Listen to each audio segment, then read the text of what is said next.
इसी युद्ध के हालात खत्म नहीं हुए हैं। इससे पहले कि बेन्यामिन नेतन्याहू कोई बड़ा फैसला ले, वो 3 बहुत ही गंभीर क्राइसिस से घिर चुके हैं। अब इजराइल की सेना को डर है कि कहीं इस हालात का फायदा ईरान ना उठा ले। देखिए रिपोर्ट।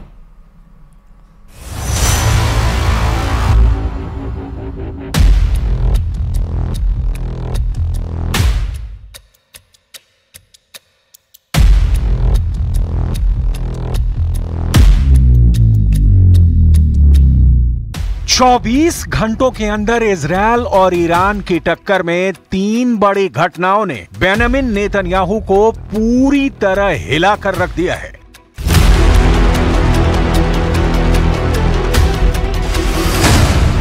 नेतन्याहू को शॉक नंबर 1। अमेरिका ने इजरायली सेना की एक स्पेशल यूनिट पर प्रतिबंध लगाने की तैयारी कर ली है। नेतन्याहू को शॉक नंबर 2। इजरायल की मिलिट्री इंटेलिजेंस के चीफ ने पद से इस्तीफा दे दिया है। नेतन्याहू को शॉक नंबर 3। ईरान के सुप्रीम लीडर अली खामनेई ने कहा है कि ईरान की मिसाइल पावर देखकर इजरायल खौफ में डूब चुका है। इस वक्त ईरान के इजरायल पर हमले और गाजा पर इजरायल की लगातार बमबारी के बीच नेतन्याहू की बहुत ही खतरनाक फोर्स इंटरनेशनल हेडलाइन बन चुकी है। पश्चिमी मीडिया देखिए, उनके अखबार देखिए, इजरायल की नेत्जा येहूदा बटालियन पर बाइडन प्रतिबंध लगाने जा रहे हैं। इस बटालियन पर आरोप है कि उसने फिलिस्तीनियों पर खूब जुल्म ढाए हैं। देखा जाए तो अमेरिका से आ रही ये खबरें बता रही हैं कि बहुत बड़े विवाद में घिर चुकी है इजरायल की नेत्जा येहूदा बटालियन। इस बटालियन पर वेस्ट बैंक में मानवाधिकार उल्लंघन का इल्जाम है। 1999 में बनाई गई बटालियन में सिर्फ पुरुष सैनिक हैं और वो भी अति रूढ़िवादी पुरुषों को इसमें लिया जाता है। नेत्जा येहूदा बटालियन पर लगे इल्जाम 7 अक्टूबर 2023 से पहले के हैं, लेकिन वेस्ट बैंक का दूसरा सच यह है कि 7 अक्टूबर के बाद से वहां 460 से ज्यादा लोगों की इजरायल की सैन्य कार्रवाई में मौत हो चुकी है।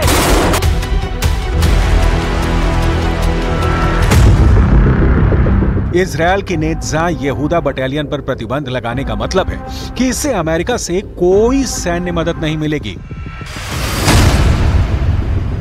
इसलिए यही है बेन्यामिन नेतन्याहू को शॉक नंबर 1। नेत्जा येहूदा बटालियन पर पाबंदी का मतलब इजरायल की सेना पर काला धब्बा। नेतन्याहू पहले ही अपने घर में लगातार प्रदर्शनों से जूझ रहे हैं और अब उन्होंने अमेरिका की तरफ से आ रही इस रिपोर्ट को नाक का सवाल बना लिया है। बाइडन का आक्रामक रवैया देखकर नेतन्याहू को बहुत गुस्सा आया है। अब नेतन्याहू की तरफ से रिएक्शन ऐसा आया है कि साफ लग रहा है कि इजरायल अब ईंट से ईंट बजा देगा। उसकी राह में जो आएगा तबाह कर दिया जाएगा।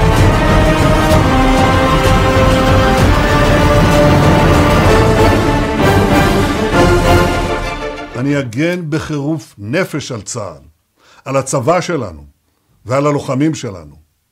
אם מישהו חושב שהוא יוכל להטיל סנקציות על יחידה בצה"ל, अब देखिए बेन्यामिन नेतन्याहू को शॉक नंबर 2। इजरायली सेना के इंटेलिजेंस चीफ एहरॉन हलीवा ने इस्तीफा दे दिया है।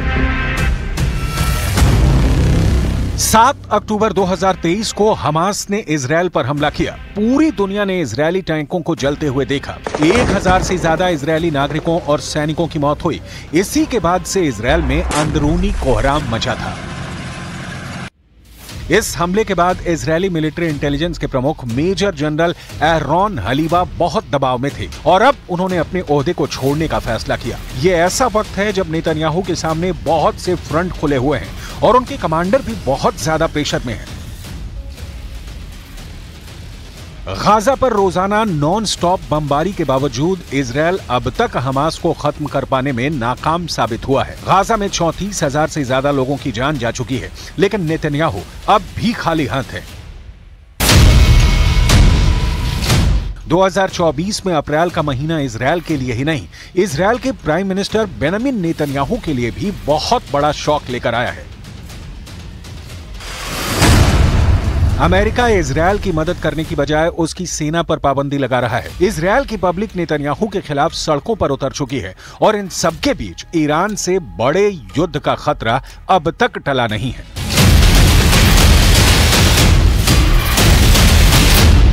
तेहरान में ईरान के सर्वोच्च नेता अली खामनेई ने मिलिट्री कमांडर्स की एक मीटिंग बुलाई। इसे ईरान की पावर स्टेटमेंट कहा जा रहा है, क्योंकि खामनेई ने इस मीटिंग में ऐसी बात कह दी है जिसे लेकर इजरायल के जवाबी हमले वाले दावों पर सवाल और तेज हो गए हैं।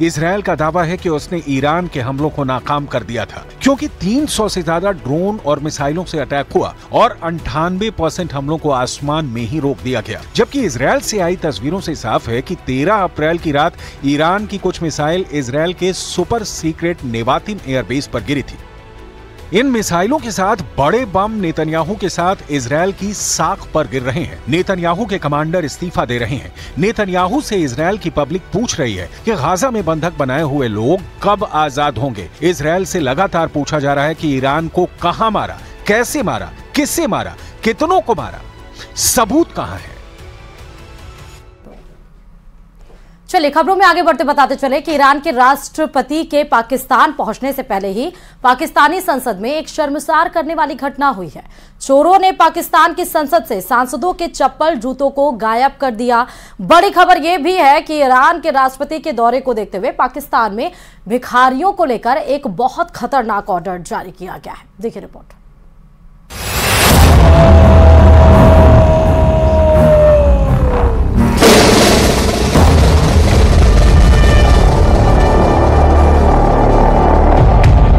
ईरान के राष्ट्रपति इब्राहिम रईसी के पाकिस्तान दौरे के ठीक पहले पाकिस्तानी संसद परिसर में स्थित मस्जिद से 20 जोड़ी जूते चप्पलों पर डकैती पड़ गई।